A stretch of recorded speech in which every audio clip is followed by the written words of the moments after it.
فرمایا تمہارے دنوں میں سب سے بہترین دن جمعہ کا دن ہے، اس لیے اس دن مجھ پہ کثرت سے درود پڑھا کرو۔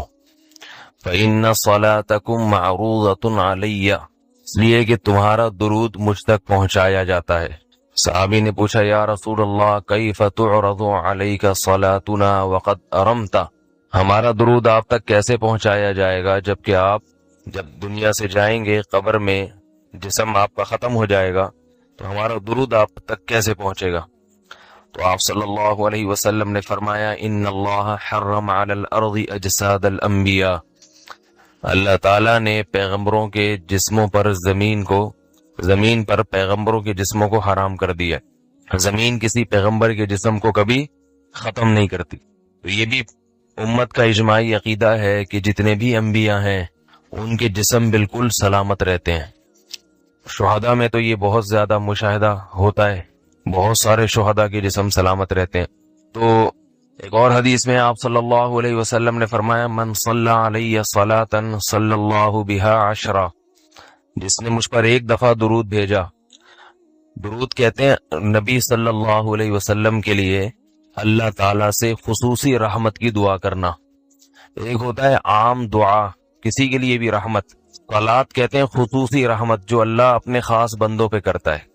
اس لیے صلات کا جو لفظ ہے نا، یہ درود اور صلات یہ پیغمبر کے علاوہ کسی کے لیے جائز نہیں ہے، کیونکہ یہ صلات خاص کس کے خاصہ ہے؟ یہ پیغمبروں کا۔ اس لیے ہم اللہم صلی علی محمد تو کہہ سکتے ہیں، لیکن یوں نہیں کہہ سکتے اللہم صلی علی فلان۔ تو وہ صلی جو ہے نا، صلات یہ خاص قسم کی رحمتیں ہوتی ہیں جو اللہ پیغمبروں پر بھیجتے ہیں۔ کبھی قرآن میں آتا ہے اولئک علیہم صلوات من ربہم ورحمہ، کہ جو لوگ صبر کرتے ہیں ان پر اللہ کی خصوصی رحمتیں بھی ہیں اور رحمت بھی ہے۔ تو پتہ چلا صلات اور رحمت میں فرق ہے۔ صلات اعلیٰ قسم کی رحمتوں کو کہتے ہیں۔ تو آپ صلی اللہ علیہ وسلم نے فرمایا جس نے میرے لیے ایک مرتبہ رحمت کی دعا کی، درود شریف پڑھا میرے لیے، تو اللہ اس پر 10 رحمتیں بھیجتے ہیں۔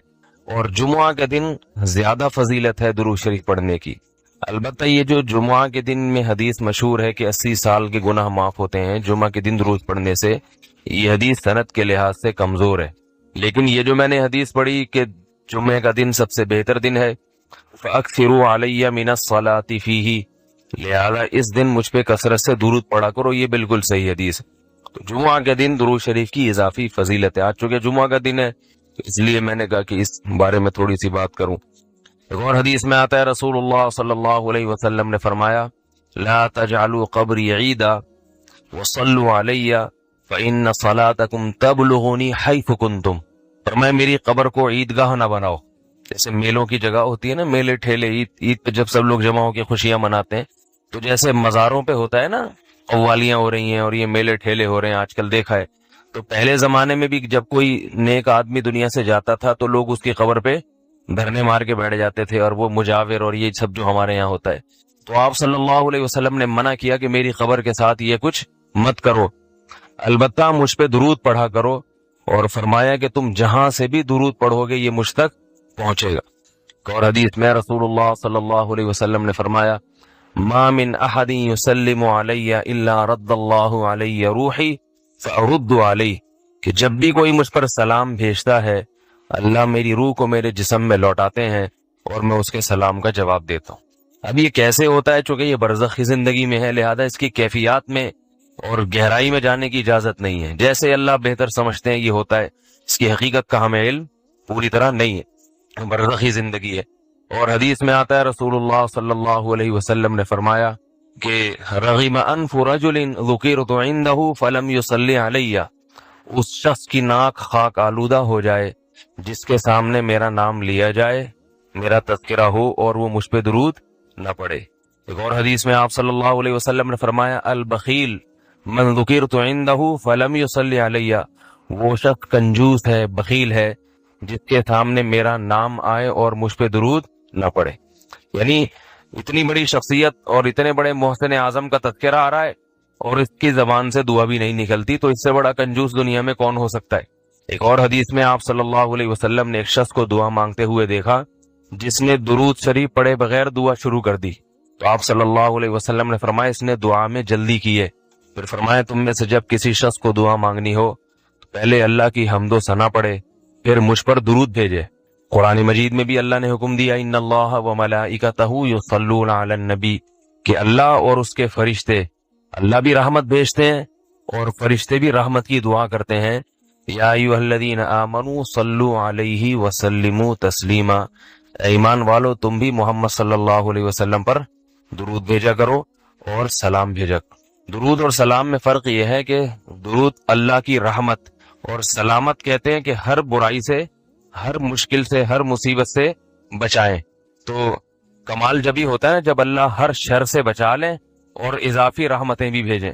تو علماء نے درود شریف کی حکمتوں میں لکھا ہے کہ درود شریف جو اللہ نے ہمیں پڑھنے کا حکم دیا، اس کی بنیادی وجہ تو سب کو معلوم ہے کہ سب سے زیادہ احسانات اس کائنات میں اللہ کے بعد کس کے ہیں؟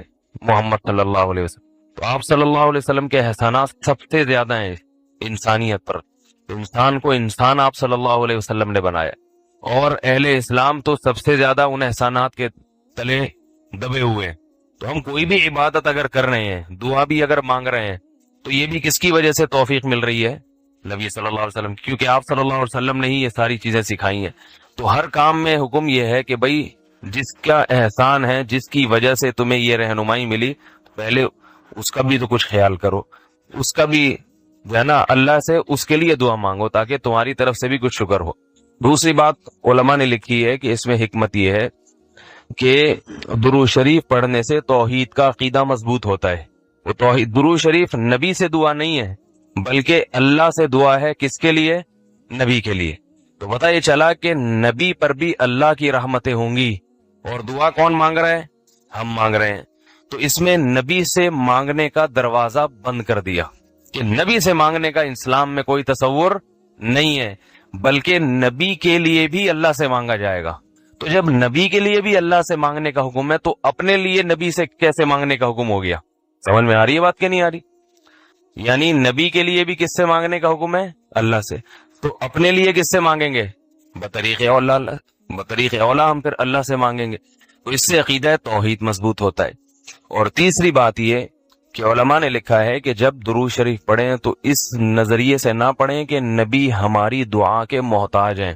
نبی اللہ کی رحمت کے تو محتاج ہیں، یہ تو درود شریف سے پتہ چلتا ہے، لیکن اللہ کی وہ رحمت اس وقت بھی ہوتی اگر ہم یہ دعا نہ مانگتے۔ تو ہمیں اس لیے ہے کہ ہم بھی انگلی کٹا کے شہیدوں میں نام لکھوا لیں۔ سمجھ رہے ہیں نا؟ اس کی حضرت مولانا اشرف علی تھانوی رحمہ اللہ نے بڑی پیاری مثال دی۔ فرمایا کہ جیسے کوئی بادشاہ اپنے شہزادے پر کچھ انعام کرنا چاہے، بادشاہ تو چاہتا ہے نا اپنی اولاد کو نوازنا، اپنے محبوب شہزادہ اس کا محبوب ہوتا ہے۔ تو آپ اگر بادشاہ سے سفارش کر دیں کہ حضرت یہ تحفہ آپ اپنے شہزادے کو دے دیں، یا یہ فلاں چیز اپنے شہزادے کو، تو بادشاہ تو پہلے بھی دے رہا ہے، لیکن آپ کے کہنے سے وہ اور خوش ہو جائے گا، اور خوش ہو جائے گا کہ بھئی دیکھو جو کام میں چاہتا تھا یہ بھی اسی کی درخواست کر رہا ہے۔ تو نتیجہ کیا نکلے گا؟ تھوڑا سا آپ کو بھی دے دے گا وہ، ٹھیک ہے نا، کہ چلو یہ گڑ تم بھی منہ میٹھا کر لو اپنا، تم نے اتنا اچھا کام کیا۔ اور اگر آپ کسی کو حکم دیں اس کے دشمن پہ خرچ کرنے کا، آپ جا کے کہیں بھائی وہ تمہارا دشمن ہے، تمہارا دل چاہتا ہے اس کا گلا دبا دو، تو ایسا کرو اس کو ہدیے ودیے دیا کرو، تو کہے گا میں اس کو گلا دبانا چاہتا ہوں اور تو ہدیے کی ترغیب دے رہا ہے تو میں تیرا بھی گلا دباؤں گا۔ تو دشمن پہ خرچ کرنے کا جب حکم دیا جاتا ہے تو اس سے سامنے والا غصے میں آتا ہے۔ اس کی مثال ایسے ہے جیسے قرآن نے اہل کتاب کو کہا کہ تعالوا الی کلمۃ سواء بیننا وبینکم، اے اہل کتاب آؤ ایسی بات کی طرف جو ہمارے تمہارے درمیان مشترک ہے۔ تمہاری کتابوں میں وہی بات لکھی ہے جو ہماری کتابوں میں لکھی ہے، تو ان اتفاقی چیزوں پہ آؤ ذرا مضبوطی سے۔ وہ کیا ہے؟ اللہ نعبد الا اللہ، تمہاری کتابیں کہتی ہیں کہ اللہ کے سوا کسی کی عبادت نہیں ہوگی، ہم اللہ کے ساتھ کسی کو شریک نہیں کریں گے۔ تو جب اہل کتاب یہ بات سنیں گے نا تو ان کو ایک موٹیویشن ملے گی کہ یار جب بار بار اللہ ہی کی عبادت کرنی ہے تو پھر عیسیٰ سے مدد مانگنے کا کیا مطلب ہوا؟ پھر یہ ہم نے کیا ڈرامہ رچایا ہوا ہے کہ وہ اللہ کی باڈی سے نکلے اور معاذ اللہ پھر وہ اللہ بھی ہیں اور اللہ کے علاوہ بھی ہیں۔ تو یہ خود بخود ان کو اس کی برائی ان کے دل میں بیٹھے گی۔ تو قرآن صرف دلائل کی کتاب نہیں ہے، موٹیویشن کی بھی کتاب ہے۔ تو اس لیے اللہ تعالیٰ نے جگہ جگہ یہ طرز اختیار کیا کہ مشرکین کی زبان سے اللہ کی بڑائی نکلوائی جائے۔ جب وہ اللہ کی بڑائی بیان کریں گے تو خود بخود ان بتوں کی برائی ان کے دل میں آئے گی۔ تو قرآن کہتا ہے قل، اے نبی ان سے کہہ دیجئے، من یرزقکم من السماء والارض، کون ہے جو آسمان سے تمہیں روزی دیتا ہے بارشیں برسا کے، والارض اور زمین سے روزی دیتا ہے، امن یملک السمع، کون ہے جو سماعت کا مالک ہے، جب چاہے تمہاری کانوں کے سننے کی طاقت ختم کر دے، والابصار، اور کون ہے جو تمہارے دیکھنے کی طاقت کا مالک ہے، اس کو یہ کنٹرول ہے کہ جب چاہے تمہیں تمہاری دیکھنے کی قوت کو ختم کر دے، ومن یخرج الحی، کون ہے جو صاحب کمالات ہے، جو زندہ کو مردہ سے نکالتا ہے، جیسے انڈا ایک مردہ چیز ہے، تھوڑے دنوں میں کیسے اس میں ہارٹ بیٹ پیدا ہوتی ہے، روح پڑ جاتی ہے اور چوزا نکل آتا ہے، وَيُخْرِجُ الْمَيِّتَ مِنَ الْحَيِّ، اور مردہ چیزوں کو زندہ چیزوں سے نکالتا ہے۔ آپ کو پتہ ہے میڈیکل سائنس کے لیے دنیا کا سب سے بڑا مسئلہ حیات کو ڈیفائن کرنا ہے کہ زندگی کی ڈیفینیشن کیا، یہ حیات کیا چیز ہے، تو اللہ نے موت اور حیات کو پیدا کر دیا، کتنا بڑا کمال ہے خدا کا۔ وَمَن يُدَبِّرُ الْأَمْرَ، اور کون ہے جو معاملات کی تدبیریں کر رہا ہے، کیونکہ اس کائنات میں آپ کو ایک مینجمنٹ نظر آئے گی، تو مینجمنٹ مینیجر کے بغیر نہیں ہوتی۔ مینجمنٹ کو ہم عربی میں تدبیر کہتے ہیں، اردو میں انتظام کہتے ہیں، کہ انتظام ہے، تبھی کہتے ہیں نا علاقے کا ناظم ہے، منتظم ہے، کیا مطلب جو نظم و ضبط اور پورا ایک اس نے جو ہے وہ ایک سسٹم بنایا ہوا ہے، تو اسی کو عربی میں تدبیر کہا جاتا ہے۔ وَمَن يُدَبِّرُ الْأَمْرَ، اور کون ہے جو معاملات کی تدبیر کر رہا ہے، پوری کائنات میں ایک مینجمنٹ اس نے باقی رکھی ہوئی ہے۔ تو جب اے نبی آپ ان سے سوال پوچھیں گے، فَسَيَقُولُونَ اللَّهُ، فوراً یہ کہہ دیں گے، ان قریب کہہ دیں گے اللہ، اگرچہ ان کو یہ کہتے ہوئے تکلیف ہو رہی ہوتی ہے کہ ہم اللہ کی کبریائی بیان کریں، کیونکہ ان کو پتا ہے کہ ہم جب اللہ کی بڑائی بیان کریں گے تو ان جو بت ہیں نا ہمارے، جو جھوٹے معبود ہیں، ان کی برائی آٹومیٹیکلی بیان ہو جائے گی کہ یہ تو کچھ بھی نہیں کر سکتے۔ لیکن اس کے باوجود قرآن کہتا ہے فوراً یہ پکار اٹھیں گے کہ بھائی وہ تو اللہ ہے، یعنی اس میں تو کوئی دو رائے ہو ہی نہیں سکتی، کیونکہ مشرکین میں اتنی عقل تھی، وہ یہ مانتے تھے کہ جن بتوں کو ہم نے اپنے ہاتھوں سے بنایا ہے، انہوں نے کہاں آسمان سے یہ کمبخت بارش برساتے ہیں، کہاں یہ پورے کائنات کو چلا رہے ہیں۔ یہ ان کے دل کی آواز تھی جو سوال پوچھنے پر فوراً ان کی زبان پہ آ جاتا تھا یہ جملہ۔ فقل، تو اے نبی فوراً آپ نے کیا کہنا ہے، افلا تتقون، تو پھر تم ڈرتے نہیں ہو خدا سے، بچتے نہیں ہو اس کی نافرمانی سے۔ تو جس نے یہ سارے کام کیے ہیں تو اصل تو وہ ہے جس کو پوجا جائے، جس کی عبادت کی جائے۔ فذالکم اللہ، کیا بلاغت ہے قرآن کی، پس ذالکم اللہ، یہ ہے اللہ، یعنی نبی سے کہا جا رہا ہے آپ ان سے کہیں کہ اللہ گویا ہاتھ کا اشارہ کر کے کہہ رہے کہ جو یہ سارے کام کرتا ہے نا، آسمان سے بارشیں برسا رہا ہے، زمین سے طرح طرح کی نباتات پیدا کر رہا ہے، اور ہر چیز کا مالک ہے، مردے کو زندہ سے، زندہ کو مردے سے نکال رہا ہے، اور پوری کائنات میں ایک مینجمنٹ کو برقرار رکھا ہوا ہے، جس کی یہ صفات ہے، ذالکم اللہ، یہی تو اللہ ہے۔ یعنی محمد صلی اللہ علیہ وسلم جس اللہ کی طرف تمہیں بلا رہے ہیں وہ کوئی اچھمبے کی چیز نہیں ہے، وہ کوئی ایسی مخلوق، ایسی ذات نہیں ہے جو کھوپڑی میں آئی نہیں کہ وہ ہے کیا، یہی تو ہے جو سارے کام کر رہا ہے، بس اسی کی طرف تو تمہیں دعوت دی جا رہی ہے۔ فذالکم اللہ ربکم، یہی اللہ ہے تمہارا رب، ہے تمہارا پروردگار ہے۔ رب کا معنی پالنے والا ہے، الحق برحق ہے، اس کے علاوہ جتنے بھی تم نے خدا بنائے ہوئے سارے باطل ہیں۔ کیسی بلاغت ہے۔ میں جب سورہ یونس پڑھا کرتا تھا نا جب طالب علمی کے دور میں، مجھے یہ آیت میں بڑا ایک لطف آتا تھا، ایک بڑا ایک وجد آتا تھا کہ کیسے اللہ نے اپنی صفات بیان کر کے، کیسے اللہ نے کہا فذالکم اللہ، یہی تو اللہ ہے۔ اس کی مثال ایسے جیسے ہم کسی کو سمجھا رہے ہوں، کسی کی کا انٹروڈکشن کروا رہے ہوں کہ بھائی وہ تمہیں بلا رہا ہے اور تمہیں بڑی خدمت کرنا چاہتا ہے، تمہاری دعوت کرنا چاہتا ہے، آپ کہیں یار پتہ نہیں کس کی بات کر رہے ہو، پتہ نہیں کس کی بات کر رہے ہو، ایک دم وہ بندہ سامنے آ جائے، آپ کہیں یہی تو ہے جس کی میں بات کر رہا ہوں، یہ کوئی، اس کو تو تم پہلے سے جانتے ہو، اسی کی تو بات کر رہا ہوں میں جس کو تم پہلے سے جانتے ہو، تم ڈر کیوں رہے ہو اس سے؟ یہی قرآن کا انداز ہے، کیونکہ آپ آج بھی ایتھیسٹ سے جب بات کرتے ہیں نا خدا کی، وہ بھی گھننا بن جاتا ہے۔ جو خدا کے منکر ہیں نا، وہ بھی کہتے ہیں پتہ نہیں کون سے گاڈ کی بات کر رہے ہو یار، تم ہے بھی کہ نہیں ہے، کہاں ہے وہ، نظر کیوں نہیں آتا؟ تو اللہ اپنی صفات بیان کرتا ہے کہ یہ سارے کام آٹومیٹیکلی خود بخود نہیں ہو سکتے، تو جو یہ کام کر رہا ہے فذالکم اللہ، یہی اللہ بالکل تمہارے سامنے ہے، کوئی ایسی چیز نہیں ہے جو تمہاری عقل سے بالا تر ہو، اور اللہ ہے، اور ربکم، یہ پال رہا ہے تمہیں، صرف مالک نہیں ہے بلکہ تمہیں رزق بھی دے رہا ہے، تمہاری تربیت بھی کر رہا ہے۔ الحق، اور یہی برحق ہے، اس کے علاوہ جتنے جھوٹے خدا تم نے بنائے ہوئے ہیں وہ سارے باطل ہیں۔ فماذا بعد الحق الا الضلال، تو بتاؤ حق کے بعد اب گمراہی کے سوا کیا رہ گیا؟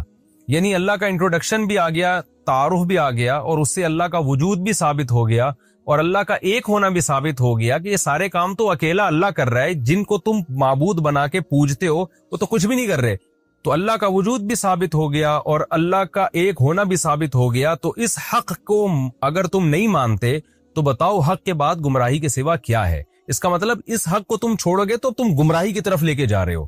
یعنی یہ نہیں ہو سکتا کہ کوئی آدمی کہ میں تو نیوٹرل ہوں، میں نہ اللہ کو مانتا ہوں نہ میں نہیں مانتا، بس میں تو ویسی زندگی گزار رہا ہوں، میں مجھے کیوں گمراہ کہہ رہے ہو؟ نہ اللہ کہہ رہے ہیں جو حق کو نہیں مانتا تو وہ گمراہ ہے، جو حق کو نہیں مانتا تو اس کا مطلب وہ گمراہ ہے. فماذا بعد الحق، تو بتاؤ کیا چیز ہے حق کے بعد؟ الا الضلال، سوائے گمراہی کے.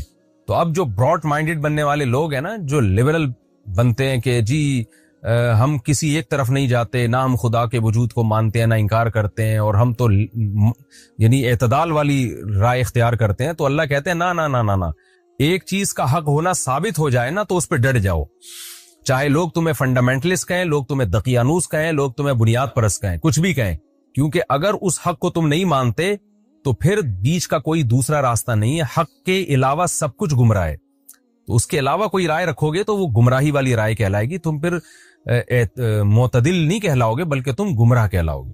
فماذا بعد الحق الا الضلال، تو بتاؤ حق کے بعد کیا رہ گیا ہے سوائے گمراہی کے؟ فانا تصرفون، تو تم کہاں پھرائے جا رہے ہو؟ تم اس حق کو چھوڑ کے کون ہے جو تمہیں کہیں اور لے کے جا رہا ہے؟ دیکھیں یہ بھی پیسو وائس کا جملہ استعمال کیا، یہ نہیں کہا کہ فانا تصرفون تم کہاں پھر رہے ہو، بلکہ تم کہاں پھرائے جا رہے ہو. کیا مطلب؟ کون سی طاقت ہے جو تمہیں حق سے ہٹا کر کہیں اور لے کے جا رہی ہے؟ اس میں بھی بلاغت ہے. بلاغت یہ کہ انسان کا ضمیر، اس کی عقل تو کہتی ہے کہ حق یہی ہے، لیکن کوئی غیر مرئی طاقتیں ہیں جو انسان کو ہٹا رہی ہوتی ہیں وہاں سے. وہ شیطان بھی ہو سکتا ہے، وہ آپ کا کلچر بھی ہو سکتا ہے، وہ آپ کے ملکی قوانین بھی ہو سکتے ہیں، وہ آپ کا انوائرمنٹ، اور بہت ساری اور چیزیں ہیں جو انسان کو آپ کی خواہشات بھی ہو سکتی ہیں، وہ ساری چیزیں آپ کو ہٹا رہی ہوتی ہیں، کھینچ رہی ہوتی ہیں دوسری طرف. تو اللہ کہتے ہیں کہ آپ کو کہاں پھرایا جا رہا ہے، کہاں گھمایا جا رہا ہے، یعنی کوئی اور گھما رہا ہے آپ کو. سوچو کوئی اور گمراہ کر رہا ہے، گویا آپ تو گمراہ نہیں ہونا چاہتے لیکن ایسا لگتا ہے کوئی طاقت ہے جو آپ کو سیدھے راستے سے ہٹا رہی ہے، اس کے بارے میں غور کرو. كذلك حقت كلمۃ ربك على الذين فسقوا، اسی طرح جو فاسق لوگ ہیں، حدود کو کراس کرتے ہیں. حدود کا کیا مطلب؟ عقل کی بھی ایک حد ہے، ضمیر کی بھی ایک حد ہے، لیکن وہ تمام حدود کو کراس کر کے گمراہی کی طرف جو لوگ جاتے ہیں تو ان لوگوں پر اسی طرح رب کا کلمہ ثابت ہو جاتا ہے. وہ کلمہ کیا ہے کہ لا یؤمنون، یہ لوگ ایمان نہیں لے کر آئیں گے. یہ کلمہ ان پر ثابت ہو جاتا ہے، اللہ کا کلمہ، کہ یہ ہٹ دھرم لوگ سب کچھ مان کے بھی کہ اس کائنات کو چلانے والا اللہ، پیدا کرنے والا اللہ، اس کے بعد بھی وہ گمراہی کا راستہ اختیار کرتے ہیں. تو دیکھو اس طرح سے اللہ کی بات ان پر ثابت ہو جاتی ہے، لیکن کن پر؟ جو حدود کو کراس کرتے ہیں.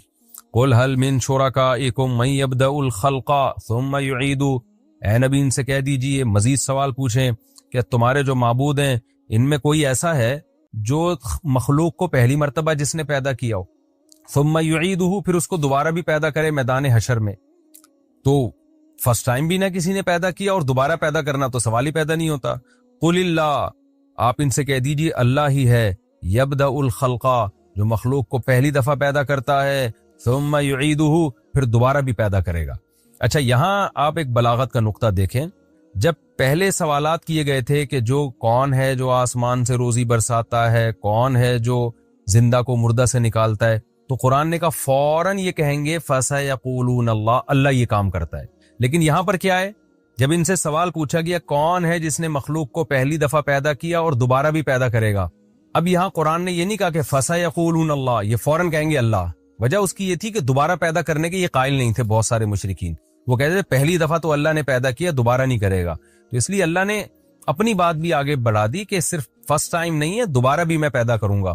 تو اس لیے اللہ نے کہا کہ اے نبی آپ خود ان کو بتا دیں. اب یہاں یہ جواب نہیں دیں گے، اب آپ ان کو بتا دیں کہ جیسے فرسٹ ٹائم خدا نے پیدا کیا ہے، دوبارہ بھی اللہ ہی پیدا کرے گا.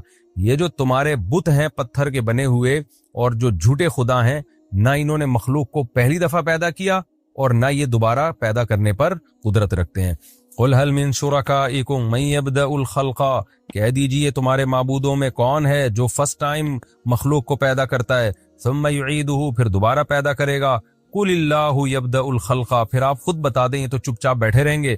آپ ان کو بتا دیں اللہ ہے یبدأ الخلق، جو مخلوق کو پہلی دفعہ پیدا کرتا ہے، ثم یعیدہ، پھر اس کو دوبارہ بھی لوٹائے گا، دوبارہ بھی پیدا کرے گا.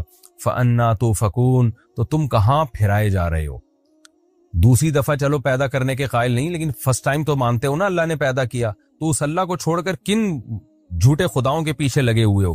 قُلْ هَلْ مِن شُرَكَائِكُم مَن يَهْدِي إِلَى الْحَقِّ، یہ بھی بڑی دلچسپ آیت ہے۔ آپ بتا دیجئے تمہارے معبودوں میں کون ہے ایسا ہے مَن يَهْدِي إِلَى الْحَقِّ، جو حق کی طرف رہنمائی کرتا ہے۔ جتنے جھوٹے خدا دنیا میں ہیں، کوئی گائیڈنس ہے؟ وہ ہمیں بتا سکتے ہیں کہ صحیح کیا ہے غلط کیا ہے؟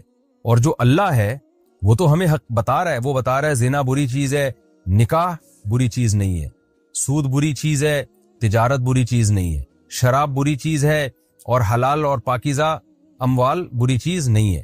وہ تو ہمیں جگہ جگہ گائیڈ کر رہا ہے، رشتہ داری توڑنا بری چیز ہے، جوڑنا اچھی چیز ہے۔ وہ ہمیں نماز بھی بتا رہا ہے کہ ایسے رب کی عبادت کرنی ہے، حج ایسے کرنا ہے، قربانی ایسے کرنی ہے۔ گائیڈنس آپ کو اسلام میں جگہ جگہ گائیڈنس ملے گی اور بہترین ہدایت ملے گی۔ تو قرآن کہہ رہا ہے کہ ان سے کہیں کہ ایک تو خدا ہے جو تورات میں، انجیل میں، قرآن میں گائیڈ کر رہا ہے، جس نے ابراہیم علیہ السلام کے ذریعے گائیڈ کیا لوگوں کو، بتایا صحیح کیا ہے غلط کیا ہے۔ اور ایک تمہارے جھوٹے معبود ہیں جو کمبخت ہزاروں سال سے چپ بیٹھے ہوئے ہیں، پھوٹتے نہیں ہیں منہ سے کچھ بھی، اور اگر کوئی ان میں زندہ معبود ہو وہ گائیڈ بھی غلط کر رہا ہوتا ہے۔ تو اب بتاؤ کس سے محبت کی جائے گی، کس کی عبادت کی جائے گی؟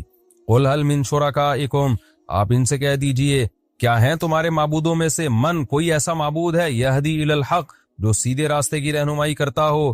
یہ یہاں بھی چپ بیٹھیں گے، کیونکہ یہاں بھی یہ فوراً اگر یہ کہہ دیتے نا، یہاں چونکہ ان کو توہین محسوس ہو رہی ہے، اگر کہہ دیں گے نہیں ہمارے معبود تو سیدھے راستہ دکھا ہی نہیں سکتے، تو ابے بھائی جب تمہارے معبود تمہیں گائیڈ ہی نہیں کر سکتے تو وہ تمہارے رہنما کیسے بن گئے، تمہارے لیڈر کیسے بن گئے وہ؟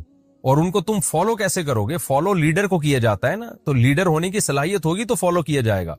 تو اس لیے اللہ کو فالو کرو، کیونکہ فالو اس کو کیا جاتا ہے جو سیدھا راستہ دکھا رہا ہو۔